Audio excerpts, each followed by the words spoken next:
This is Mitch, and welcome to the Real Estate Investor Summit podcast.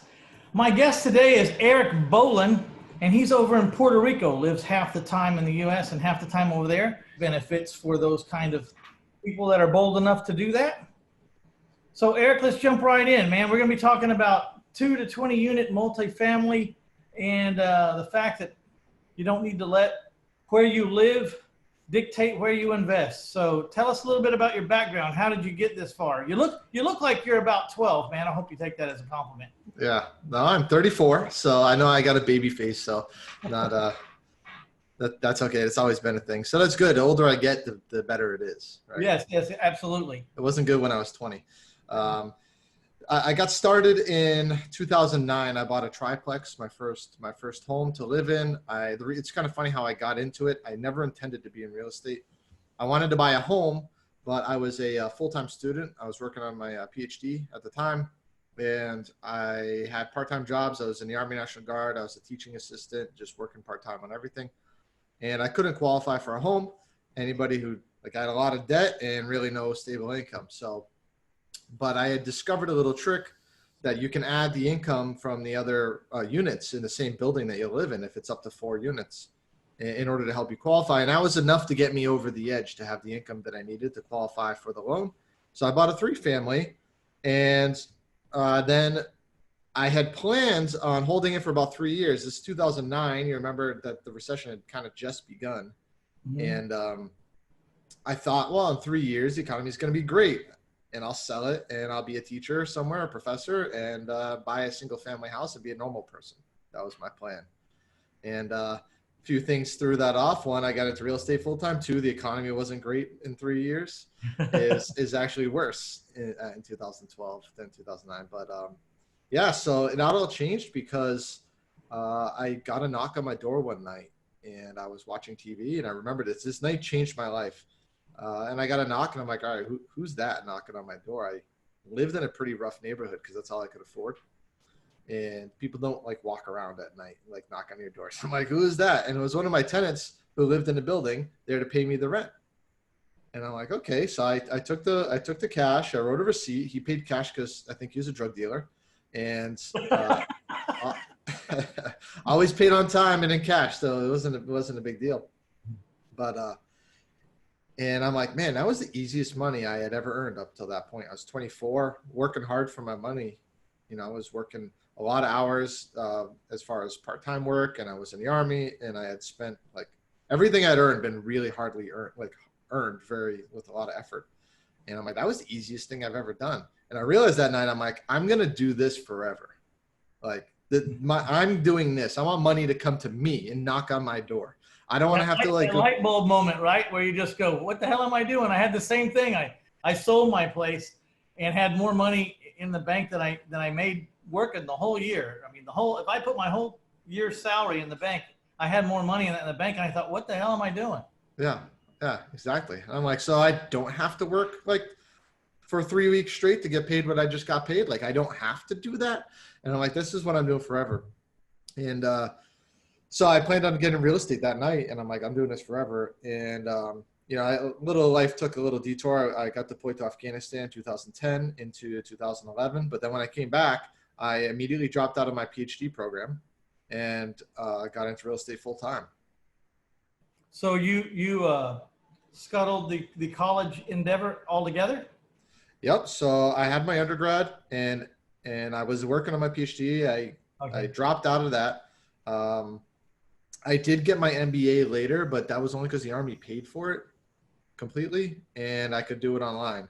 So I didn't have to really spend a lot of time and effort on it, but that was just there was no reason other than I could get the GI Bill and get some of those other benefits while doing it. So that was kind of later. That was a few years later, but I've never used it, didn't need it.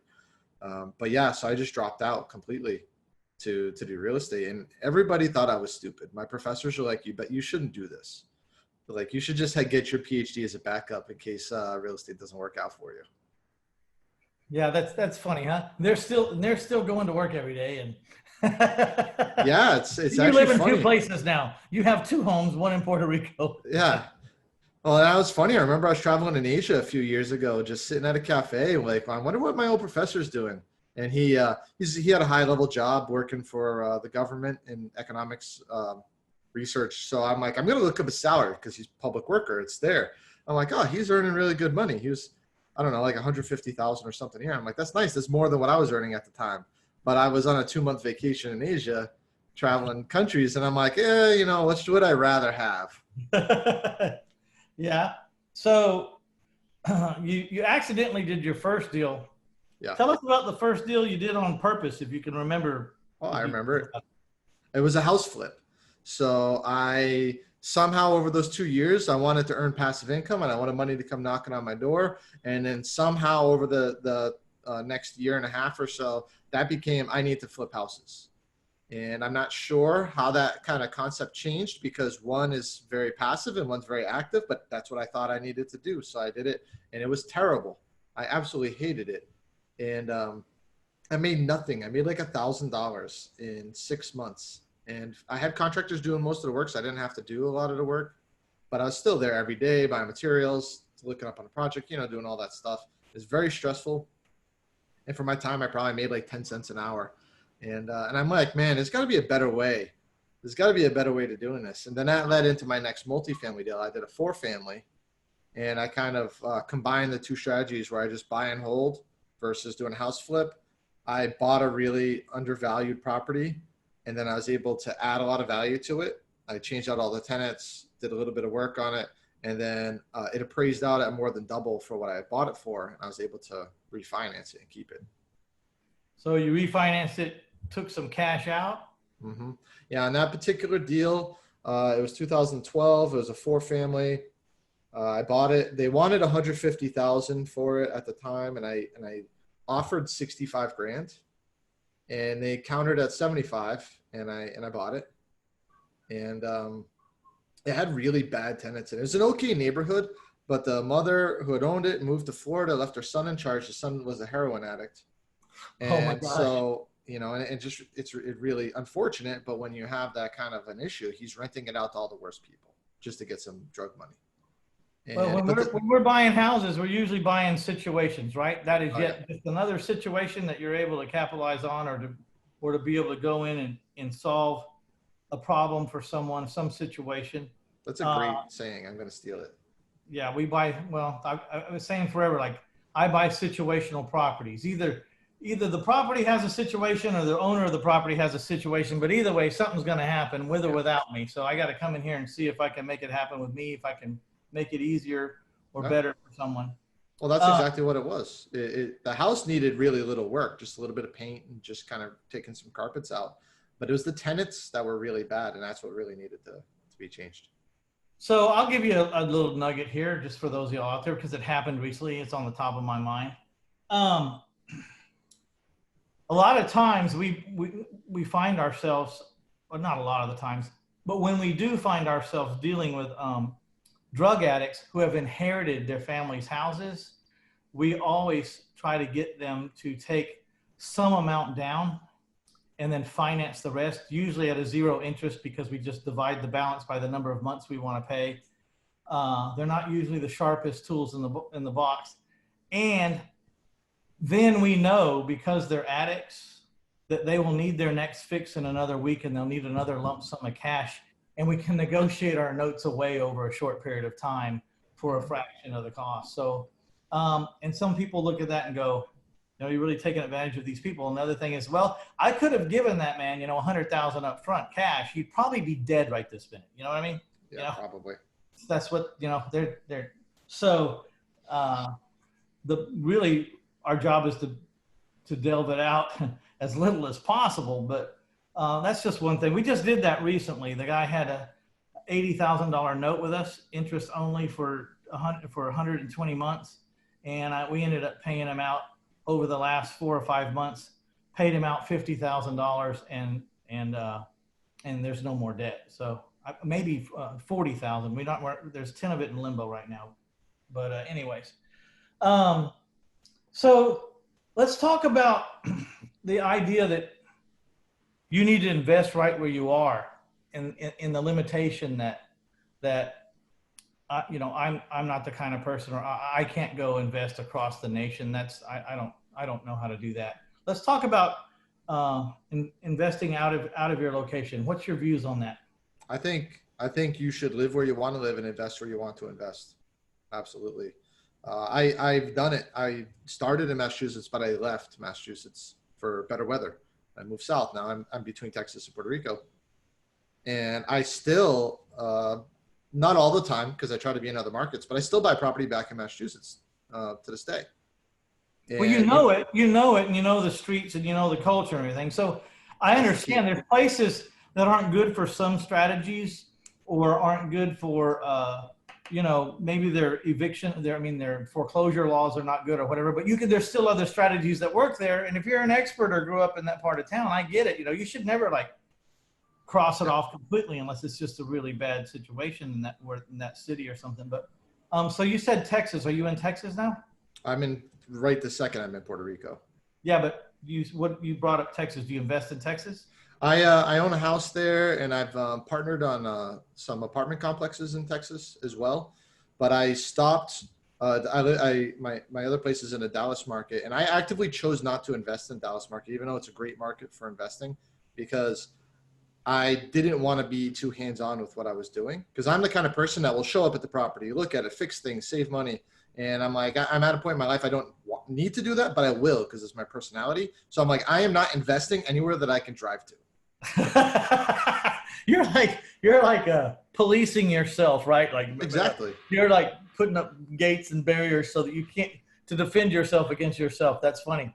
Well, you got to know yourself and your limitations. And I'm way better just using my brain to find good opportunities and build other streams of income, not being hands-on, but I'm a hands-on person. I'm in San Antonio, Texas, which, I do the seller finance strategy where I buy houses for 60 cents on the dollar or whatever. And then I owner finance them for 110% because I am the bank and the underwriter, and it doesn't matter. And, and I just collect payments. But that doesn't work everywhere. You know what I mean? That doesn't work in, California or Florida. It's really difficult because Florida has such horrible foreclosure laws, And, if you're going to sell houses on payments, you're going to have to go through some foreclosures. It's part of the business. It's just like having a car and not thinking you're ever going to have a flat tire. It's going to happen. Yeah. So let's talk a little bit, because this is a topic that's near and dear to my heart right now. I'm paying, exorbitant taxes myself, and I'm getting into conversations with people about Puerto Rico and different alternative places to live. Tell us a little bit about that decision to live half the year in Puerto Rico. Yeah, so Puerto Rico is a tax haven. You can take advantage of some tax laws here. There are some requirements, there's some rules. It's one of the best places. Living overseas anywhere gives you a lot of benefits, but Puerto Rico specifically gives you even more benefits because it's a territory. So if you live in any country on the planet, you can earn an extra $100,000 roughly tax-free if you live there full-time. But Puerto Rico, because it's territory, isn't subject to federal income taxes. So the whole no taxation without representation type thing. Territories don't get represented, so they don't get taxed. So really what you have to do is here in Puerto Rico, there's a lot of what they call brain drain, where the educated, smart, hardworking people get drawn into the U.S. major cities, and they just leave the island and go there. And the island was like, how do we combat that? And so they created a bunch of incentives to get entrepreneurs, doctors, et cetera, to work here with no taxes. And so they started that, I don't know, 4 or 5 years ago. And it's really starting to catch on that you got a lot of stock traders, real estate investors, coaches, any service-based business where you can make your money on the mainland, but live here on the island is where you're going to go completely tax-free. Yeah. So who did you study, or whose advice did you take making that transition? Yeah. So I read a lot of stuff online in general about it. I have been hearing people that I know who have been starting to travel here to see if they're going to move. And then let's see, one website that I follow, which is all about living and investing abroad and stuff. I think it's called Sovereign Man. I was wondering. Yeah, so that website I signed up for their membership or whatever, and you get a really in-depth, like 50-page, like very, very detailed on Puerto Rico and the laws and everything. And I mean, that alone was worth the membership, because I'm like, okay, I understand everything now. I don't have to read the laws myself. And I'm like, I can do this. I can make this happen. So I traveled here. I started last year in September, and then I just tried a couple different spots, and I was back in October. Then I moved here permanently in November. Not permanently, but I picked up a place on a long-term lease in November. So a couple of things. One, are you married? Have a family? What? Yes. Okay, so they were all in, or they were up for the adventure? Yeah, so I'm not here all the time with them. So they're in Texas right now. But yeah, they're okay. You feel safe there? In the part that I live in, absolutely 100% safe. Okay. You don't have to renounce your citizenship or anything, right? You're just a dual citizen, right? Well, it's since it's a territory, it is technically America. It is the United States, yeah. Yeah. So yeah, you don't even need a passport. You just need a driver's license to come here. Wow. I spent a lot of time there. Well, I say a lot of time. I spent a month there one time in a previous life doing my jobs. And it was quite a beautiful place. I was staying on Tortuga Beach. Although it sounds like Spanish there, and I would use my Spanish over there, and it doesn't translate, so. Yeah, they definitely, I don't speak Spanish fluently or anything. I can just get by with like an Uber driver, but especially I live in the metro area. I live in San Juan, and almost everybody speaks English to some degree here in the city. So it's very easy for English speakers to get by. All right, so I've heard you mention a topic called recycling your money. Talk to us about that. Yeah, so I was trying to explain the strategy that I'm using to invest, and for this one particular person, I couldn't seem to get the concept across, and so let's talk about that strategy first. Lay out the strategy, kind of, in the simplest form, and then we'll talk about recycling. Right. So that was what I discovered when I did my 4-family. I realized that I could buy a property that had a situation or a problem. It could either need a rehab. A lot of properties need a rehabs, but a lot of time it was tenant or problems with the seller or whatever it is. I could buy them under value. I could add value in a number of ways, either through tenant change, management change, or rehabbing, etc. And then put tenants in there, get up to fair market value or above market value on your rents, and keep your costs low, and then approach a local bank, and I could put commercial financing on it, even though they're residential properties. And so I was able to not have to worry about, your max number or whatever, 10 houses on your credit that you can get. So I wasn't doing any of that, and I didn't have to live in them. I was getting commercial loans and able to finance them and cash out and get my money back. And most of the time I got all my money back. Sometimes I leave a little bit in, sometimes I get some extra out. But most of the time I was able to get my money. And that's a general strategy. And it's like recycling. You get a paper cup, you throw it in a recycling bin, and then they turn it into another paper cup or something like that. You're like taking your money, you put it in, you click the button, you get it back, and you get your money, you go buy another one. But you've got a cash flowing asset on the side. And so it's like recycling. Oh, pretty good. Pretty good. I like the analogy. What do you say about, all the markets are real hot right now. Mm-hmm. So do you have to wait for a down market to do this stuff and get in, or are you moving all the time? Yeah, I don't believe that you should necessarily wait. I think you need to find a good deal that meets your criteria, and you can get close to all your money back out of it. So it has a lot of value to add. You got to find value, you got to shop value, and they're harder and harder to find. But I realized once I went back, and every single year from when I started 2009 until now, I thought about the number one reason why I should not invest during that year. And if you go every single year, there's always a reason that you should not invest. Either 2009, the economy is collapsing. By 2012, the economy had already collapsed. The world was falling apart, whatever. This year it's supposed to collapse any day now because it's been so good for so long. Yeah, you can always come up with it. Yeah, and that started in 2016. People are like, recession's coming. It's been 4 years since the recession was supposed to start. So it will come eventually. It always does.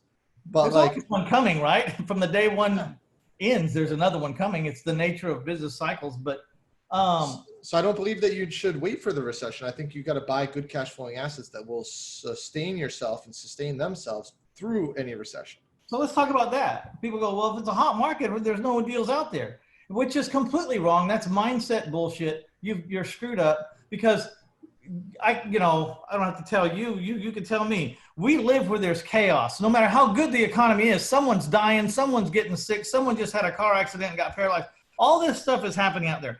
I don't wish any of it on anybody. Some of it's even good. Some of this chaos is just things that cause change, and change can be better. I know I bought houses from people that won the lottery that didn't give a damn anymore. Take it. Don't ever want to see it again. How fast can you close it?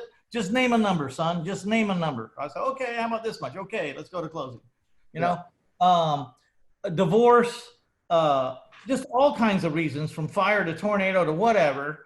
And so, the bigger city you're in, the more of that chaos is happening, not every day, but every minute. There's people finding themselves in a situation like by the minute they're going, oh no, or yippee, I'm getting transferred now. I just quadrupled my pay with my company, and I got a new region, and I'm out of here, and I'm making so much money now, I don't even really care. I'll leave some room for another guy. You know what I mean? Mm-hmm.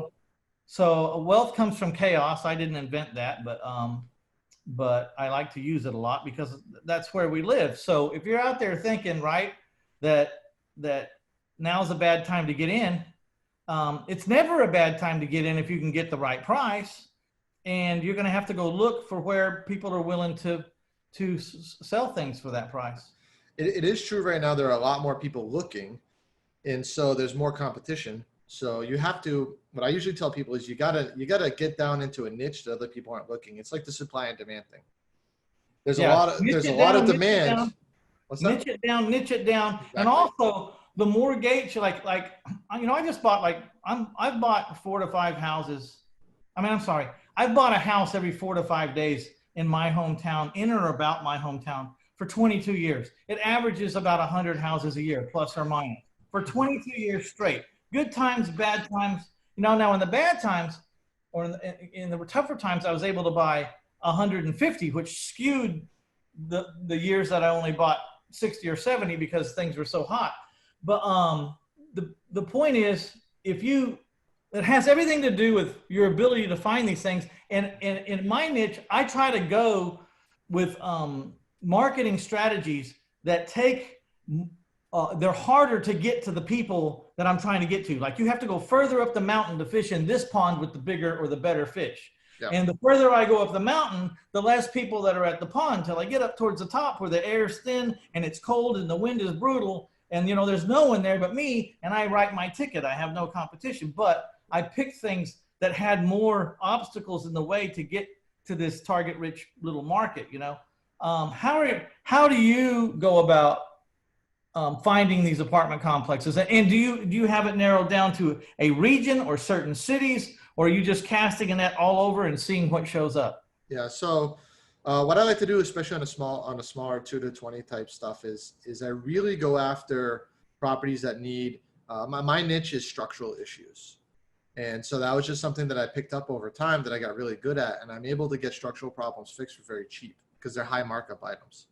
And so like an example that I give is, like, everybody's trying to buy like a 3-bed, 2-bath house that needs just cosmetic work. Everybody's looking for that.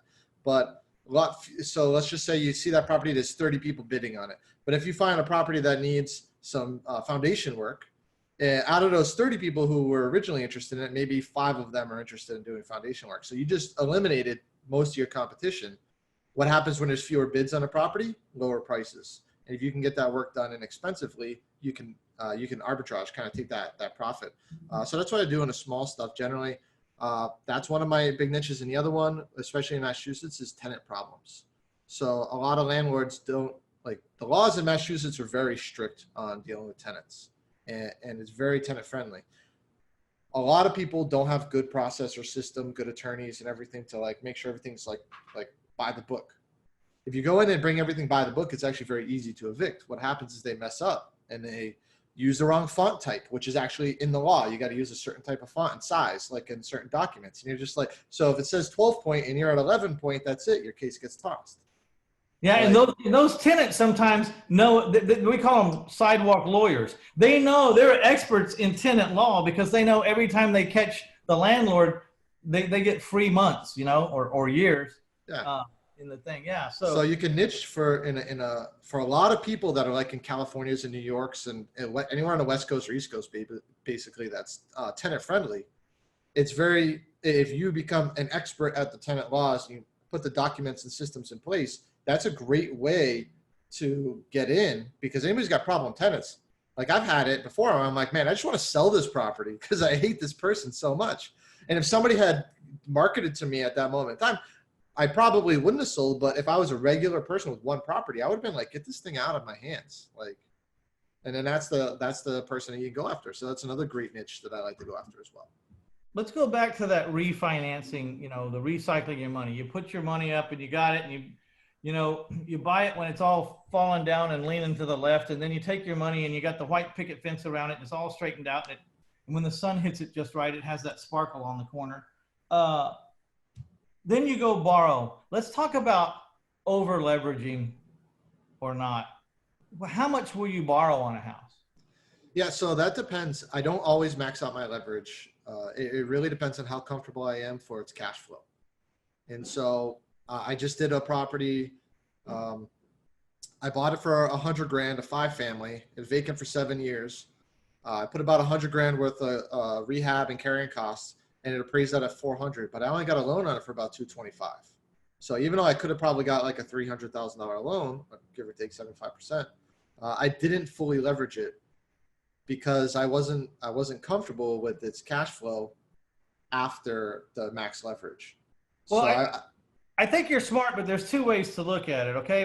And that I discovered. I noticed that a lot of the people, even a lot of the gurus, have filed bankruptcy once or twice. The ones that are out there talking to you about, because they're all in all the time, the big checks and all that stuff. They're just constantly rolling to double. My book, Failing Forward to Financial Freedom, was, I didn't know it at the time, but I was actually trying to explain to people how I had figured out how to fail but not go under. There was a limit. Part of it was policing myself on several different fronts. But I too have had the opportunity to leverage. And I always thought, I want to be careful not to over leverage, but there was a second hybrid way to look at it, which was, you could over leverage, like you could have went and got that 300,000. The difference is, because you're not going to pay tax on it because it's borrowed money. So you're going to net the 300 if that's what they give you at the closing. What those other guys were doing is they were getting the 300,000 and they were going buying in boats and airplanes and all this crap. you don't want to be doing that. If you took all that money though and just bought another hard up, straight, good asset with it, then maybe leveraging to the max on that one property wasn't so bad, because really, in your whole, when you looked at your books, you had to look at these two properties as together, because absolutely. This one's over leveraged because this one doesn't hardly have any leverage because I took all the money and put it into that one. Absolutely. So I agree 100%. I think if you really leverage up, you better make sure you're buying assets and that you're not buying toys. Absolutely. With that money. And part of the thought process is also the amount of the amount of properties that I'm buying at any given point in time. It's also the market cycle. As I get higher up in the market cycle, I am getting a little bit more conservative in what I'm doing. And so I'm not deploying capital as readily as I was a few years ago when it was a little bit colder or not as hot. And so I still buy, but I'm not on a buying frenzy all the time. I'm just picking and searching for the best deals. And when I'm finding something, I'm going back and refinancing other assets and leveraging them up and then buying it. So I'm okay with that, but I didn't have something in specific to go after. So I went a little bit lower because I wanted the cash flow. I was focused on that at that moment. See, we do kind of the same thing with the private money. I'm using private money to buy my houses, and the money is wrappable. So I buy a house for 50. I owner finance it for 100,000 with 10,000 down. I got a $90,000 note coming in, but I got a $50,000 payment going out, but I'm keeping the spread without being a landlord. But this takes longer term money. Anyways, what I'm doing is I'm pledging my notes as collateral to the community banks, cashing out my underlying, freeing them up again so I can run again with my private money. So I'm recycling money in just a different way than you're doing. Yeah. But it doesn't really matter how you recycle it, as long as you can get that wheel rolling. Because if you're rolling that wheel, you're doing something good. Yeah, there's a lot of different ways to do it, and not just in real estate. There's businesses that you can do it with as well. It's just the concept of letting your money earn money and then not having any money left in it because you've increased the value in some way, or you've kind of created that spread in some ways. And yours is with notes, and mine is with the asset itself, but it's the same concept. Okay, so what's your opinion? What's more important, cash flow or appreciation? Because you're a landlord, and so appreciation's got to be a big part of what you do. Or I don't know. Tell me. Well, so my philosophy on that, it really depends on your goals. If you're trying to quit your job, if you're trying to live a life that's free to go and do whatever you want, you need cash flow, and that's what you need. If you're the kind of person who just loves your job and you're never going to leave it because you just have a passion for whatever you're doing, then you might not need as much cash flow. You might be more focused on long-term wealth. I'm focused on cash flow primarily. The getting more money every single month to pay for my lifestyle and improving lifestyle. And I don't particularly care if my property's lost half their value tomorrow, as long as I still have the cash flow coming in, it doesn't matter. How do you find rents? Well, you haven't really been through a downtime with your rents, but how do you think the rent's going to work in a downtime? Is it going to be tougher to collect rent in a downtime, or are you going to be able to collect more higher rents in a downtime?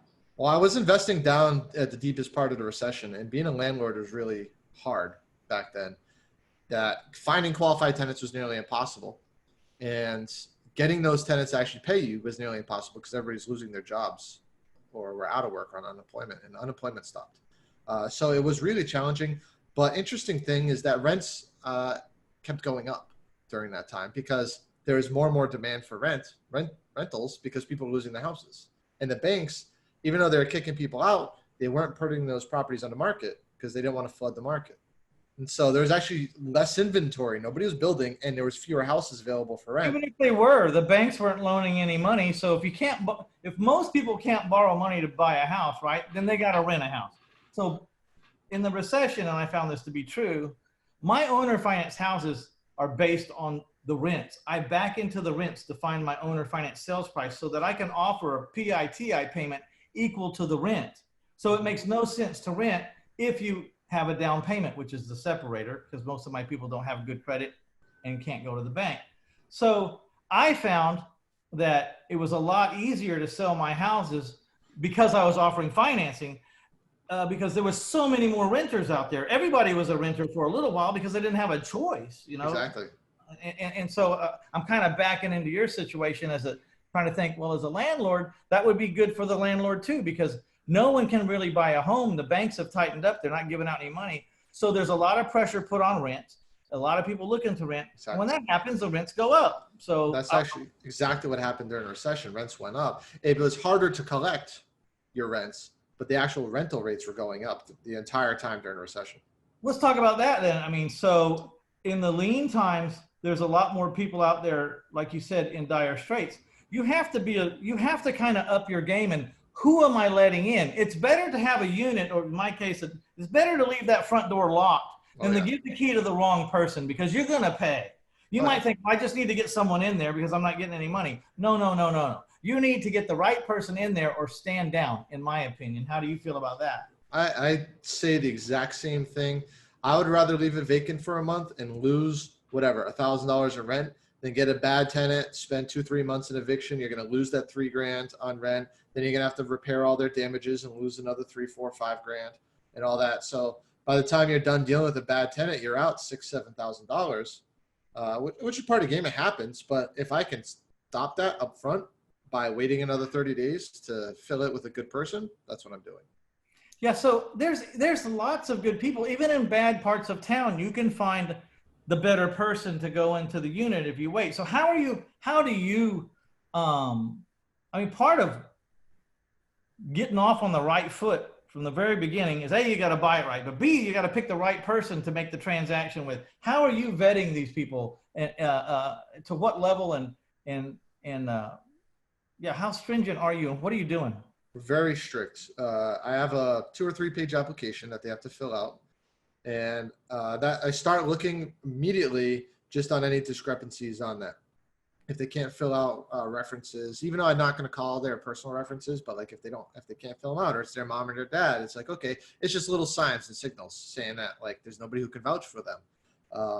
Landlord, I'm going back. I don't want their prior landlord. I want their second prior landlord referral, because if whoever their current landlord is will probably say anything to get rid of them. Because I know I've done that. So, so they're like, oh yeah, that's a great tenant. Get rid of them. And then, but if it's two prior, then I'm going to get something honest. And so we're looking for that. I cross-reference all the addresses to make sure they exist. Sometimes people will make up addresses. And so I'll go into the registry of deeds and actually see who owns that property. Is that person owner line up with the contact that you gave me? And if not, is the contact you gave me a property manager? And are they a legitimate property manager? So I'm like checking those things to make sure I'm not getting a friend as the reference. Because I've had people just give me fake addresses, properties that don't exist. And it's their friend answering the phone. Exactly. Yeah, so we do that. I do eviction record check. And I mean, I'll take somebody who has an eviction 10 years ago under a different lifetime or whatever, only if they're upfront about it. Like I ask them, have you ever been evicted? Has a summary process ever been initiated on you? Have you ever received a notice to quit? And if the answer no, but I find it in their record, they're auto rejected because you lied to me. But I have a lot of great tenants who were evicted 7 years ago, and they're like, yeah, like recession, bad times, like that's just the way it was. And I'm like, okay, what are your credit? What's everything like now? And what changed and how are we now? And exactly. What's the chances of that happening again?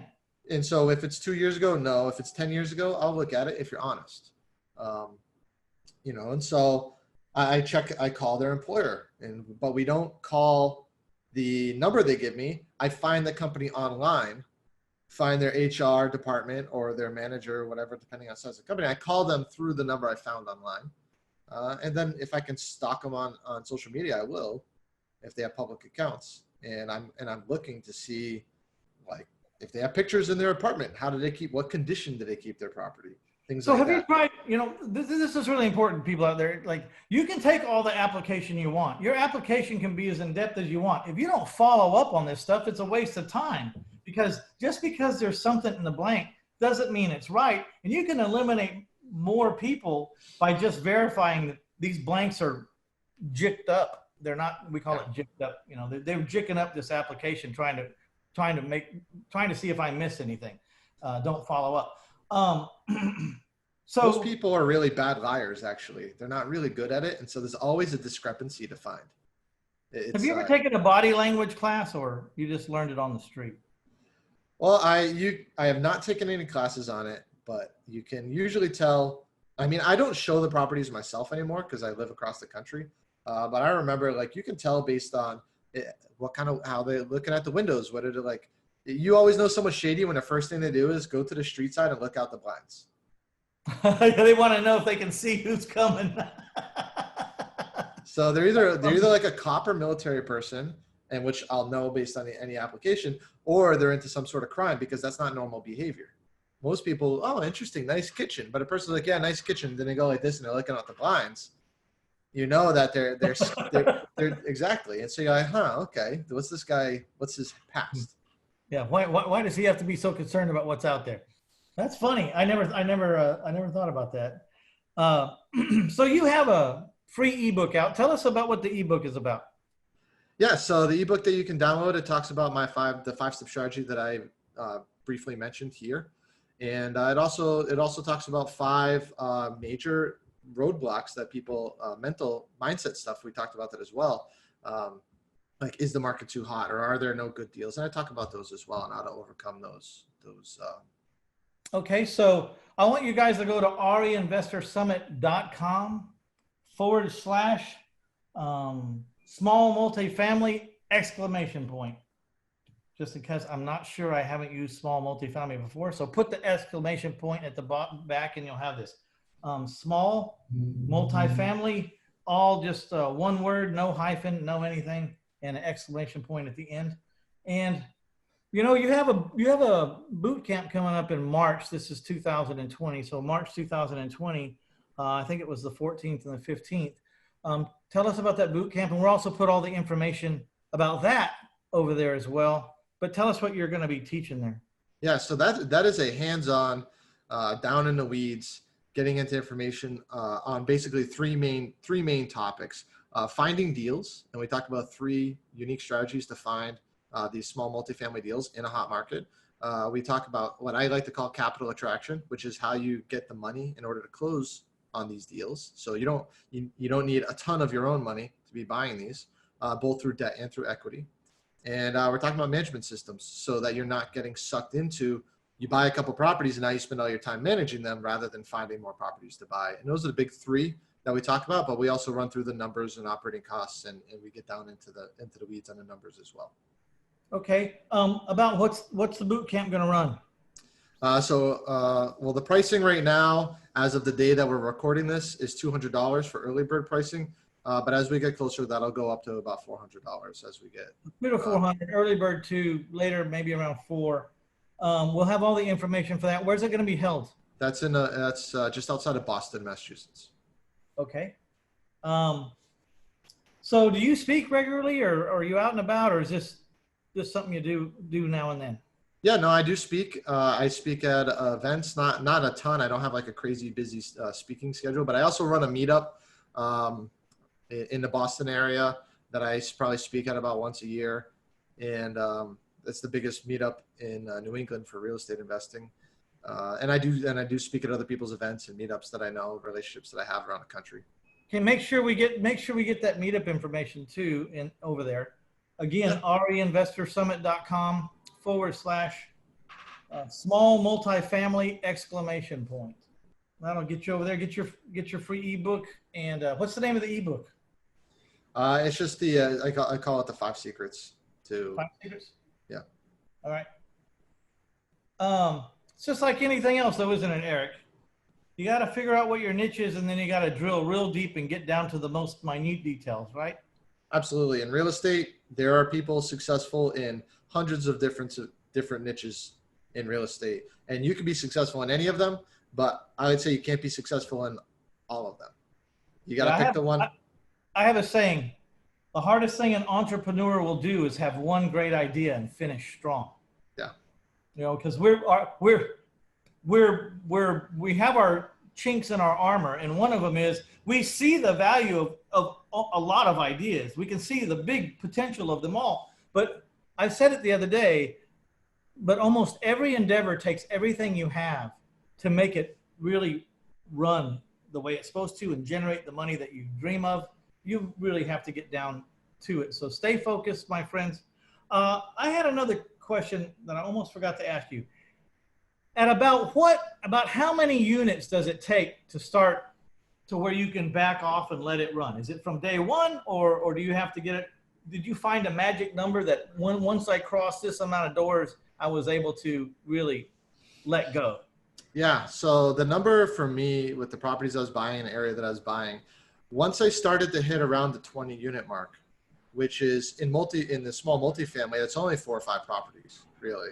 If you think about it, 'cause we're buying 3 and 4 families mostly, is when it started to self-sustain and self-grow. And that was when you get to the point where a vacancy isn't detrimental, because you always have a vacancy. You have the law of large numbers saying, like, if it's a 5% vacancy rate, you're always going to have 1 unit vacant if you got 20 units, right? And you start hitting your averages, and it's kind of self-sustaining. You can budget things easier. And you can start getting more people that are a little more permanent, because there's always a place to rent. You know what I mean? Mm-hmm. So you can have someone that's more full-time or full-time, because, you know, I'm at a volume now where every day they wake up, there's something to do, a make ready, or they need to oversee, and then they need to go show it, and then they need to go sign. So, man, I've been contemplating the Puerto Rico taxation choice. I was even talking to John Heyer a little bit. He's down there. Do you ever talk to him? John Heyer? No, I'm not familiar. Hyre. He's there right now, as a matter of fact. I think he's in San Juan as well. So I don't know. I may be down there seeing you. So can I knock on your door? Absolutely. Let me know when you're coming. I won't give you money in the middle of the night, but I'll knock on your door.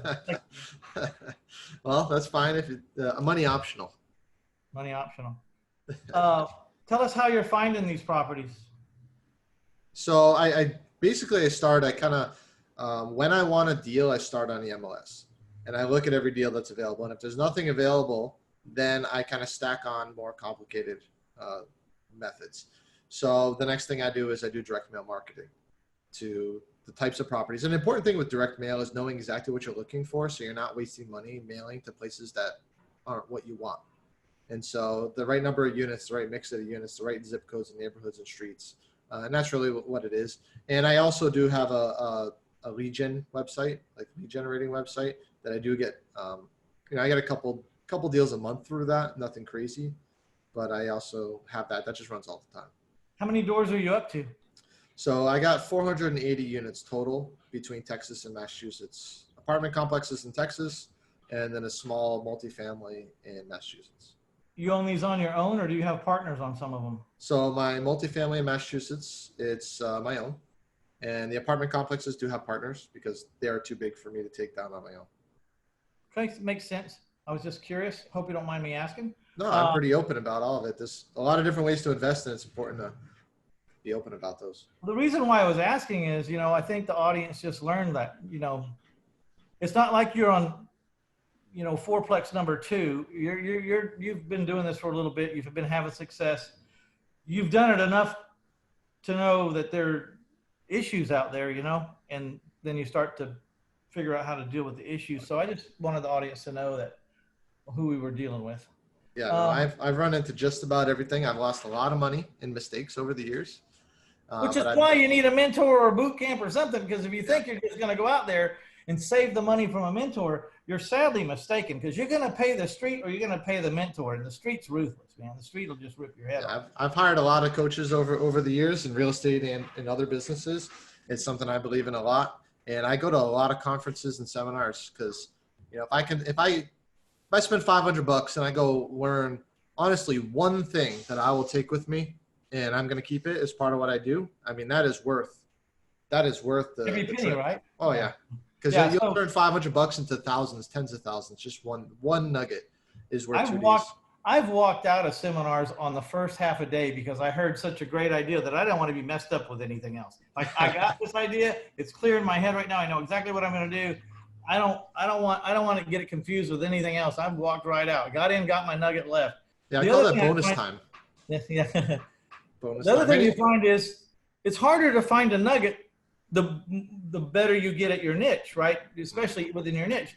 So if you can even get one nugget, sometimes it's a really good weekend or a really good seminar because, when you first show up, there's a nugget a minute. You know what I mean? You're writing everything down. But as the time goes on, it gets harder. Also might mean that you need to get into more rooms where there are more complicated people. Like there's rooms where everyone can come in for $10, and then there's rooms that cost $25,000 to get in.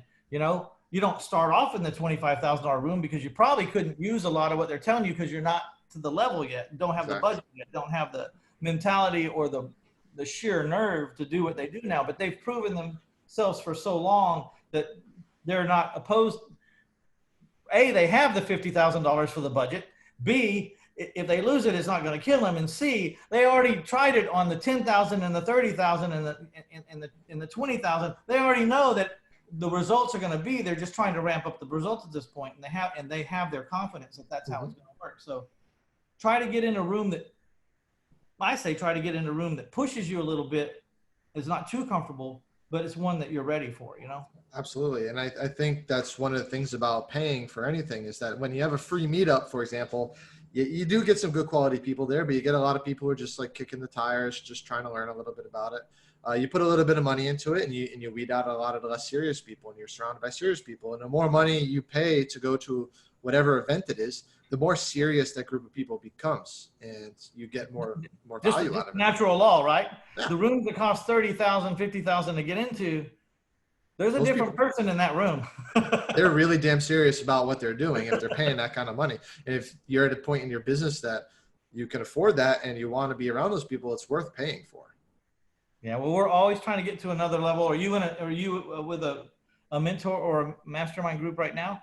Yeah, so I'm in a mastermind that I go to That's run by a man named Kyle Wilson, which is the business partner to Jim Rohn. Yeah. And back in the day when Jim Rohn was walking the earth. Mhm. And so I'm in his mastermind. That's really cool. And I have a mentor as well for the events that I'm running. I was thinking about running events for 2 years, and I never squeezed the trigger, and I never started it. And last year I started, and that's because I said I need to get somebody to kick my ass. And I hired somebody. I spent a lot of money, and I would run an event. Now I'm running my One of the second. reasons why you don't pull the trigger is you're not sure of yourself. So you get with someone who's done it a million times, and then they say, you ask all your questions, they go, no, you do it like this, or, well, don't worry about that. Just hedge your bet by doing that. Pretty soon it's like, wow, I should have done this a long time ago. Absolutely. You know? Right. Well, I made on hiring my coaches, I made back like 4x my payment in the first 3 months. So it's financially worth it, but it's also, I just felt happy that I actually did something that I've been thinking about for years. And so I just doing that was like just this personal accomplishment. Why do you do it? So I wanted, I wanted to be a teacher. I was supposed to be a professor. And so it's just, I enjoy watching people learn and develop and grow. That's just something I like. But I also love real estate. That's why I got out of teaching, being a professor and doing. You found a way to have the best of both worlds. And now I'm doing both. And I'm just like, when I see somebody, like people just say, you changed my life. I spoke at an event a few years ago. Somebody cyber stalked me, essentially got my home address, and then sent me a Christmas card, said, I just want you to know you changed my life, me and my husband's life. Thank you. And I'm like, damn, that was just 1 hour of talking and I changed your entire life. I'm like, that's powerful. Like you get some satisfaction out of. Yeah, that's, for me, that's where I'm at too now.